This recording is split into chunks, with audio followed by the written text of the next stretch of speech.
করণদিঘিতে কিশোরের মৃত্যুকে ঘিরে চাঞ্চল্য, তদন্তে পুলিশ। করণদিঘির রুদেল এলাকায় এক কিশোরের গলায় ফাঁস দেওয়া ঝুলন্ত দেহ উদ্ধারের ঘটনায় চাঞ্চল্য ছড়িয়েছে। মৃতের নাম ধ্রুব বিশ্বাস। পরিবার সূত্রে খবর, মঙ্গলবার রাতে নিজের ঘরে গলায় ফাঁস দিয়ে আত্মঘাতী হওয়ার চেষ্টা করে সে।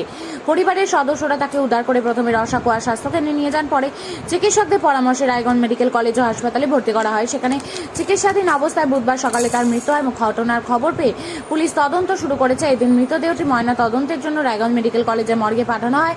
মৃতের দাদু বিশ্বম্বর ঘরামি জানান, পরিবারের লোকজনই প্রথমে তাকে ঝুলন্ত অবস্থায় দেখতে পান এবং দ্রুত হাসপাতালে নিয়ে যান। মৃত্যুর প্রকৃত কারণ জানতে তদন্ত।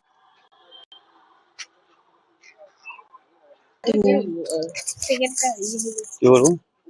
আমি জিজ্ঞাসা করছি, আচ্ছা, আপনার নাম? ডিসেম্বর ঘরামি।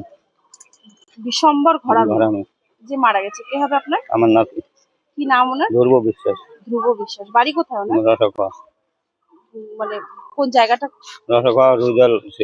রুদেল। হ্যাঁ, বয়স বয়স্ক কলোনি। করণদিঘি থানা। হ্যাঁ, বয়স কত? 17। 17 বছর। কি হয়েছিল?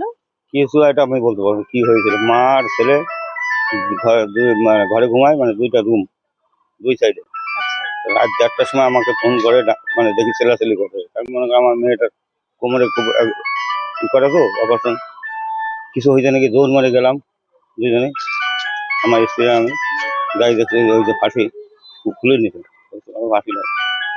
তখন সব ছেলাছেলি দিলাম, লোকজন আসলো, কয়েকজনকে নিয়ে হাসপাতালে গেলাম রসাখোয়া।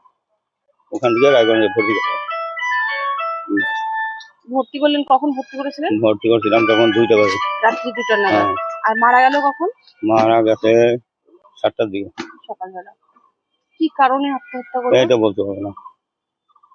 নিজের ঘরেই শোয়ার হ্যাঁ, ঘরে? নিজের ঘরে। পড়াশোনা করতো? পড়াশোনা ছেড়ে দিছে। বাড়িতে ঝগড়া? না, ঝগড়া নাই, খালি কাজ মা করতে আসবে। কিছু? না, কোনো কাজ করে না, বাড়িতেই থাকতেন? বাড়িতে থাকে। বাবা থাকে ব্যাঙ্গালোর। বাবা ব্যাঙ্গালোরে থাকতো। বাবার নাম? দুলাল বিশ্বাস। দুলাল বিশ্বাস। আর মায়ের নাম? কুসুম। কুসুম। একটাই ছেলে? হ্যাঁ, বেশ দিলাম। পড়াশোনা কে ও? ও 5 অবধি পড়ছে। তারপর গরিব মানুষ তো। মৃত্যুর কারণ কিছু বুঝতে না, পারছেন না? বুঝতে পারছি না।